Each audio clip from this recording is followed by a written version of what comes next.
kam një lloj simpatie, më pëlqen që asë jota dhe të nuk të kam fare as për lozhe edhe as për kështu.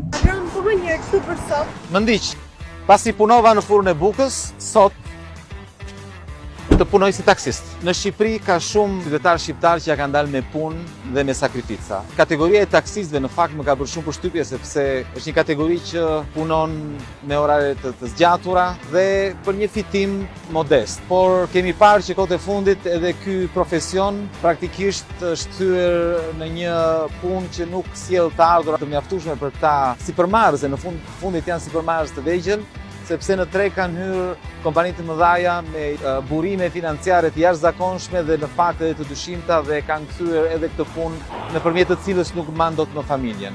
Por sidoqoftë, dua të vazhdoj të flas për njerëzit që ja dalin vet, për njerëzit që nuk presin nga shteti, por që kërkojnë t'ja dalin me punë të ndershme.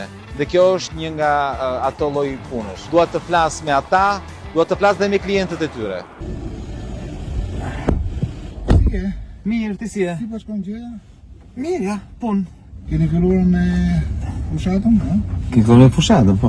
Se ndonjëherë ne politikanët mendojnë se i dim gjërat, edhe që për të ditur dhe për të kuptuar duhen pyetur njerëzit. Si kemi? Brikel. Brikel. Jam muzikant, që të dish, jam pedagog të Akademia e Arteve. Ah, se mirë. Më thënë që jam kontakt edhe me brezin që... Brezineri. Qa thot breziri? Breziri? Nuk e di ku i kanë lënë nga të pakës. Si të duket e ardhmja, qa mendon?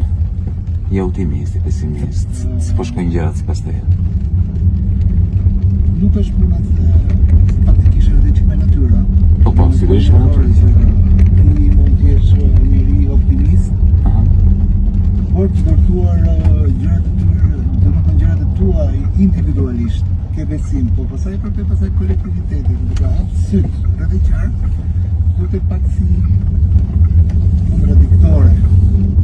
Por, nëse do ta shohim në aspektin individual, pastaj mund të them që kam pasur gjëra që më janë optimizëm.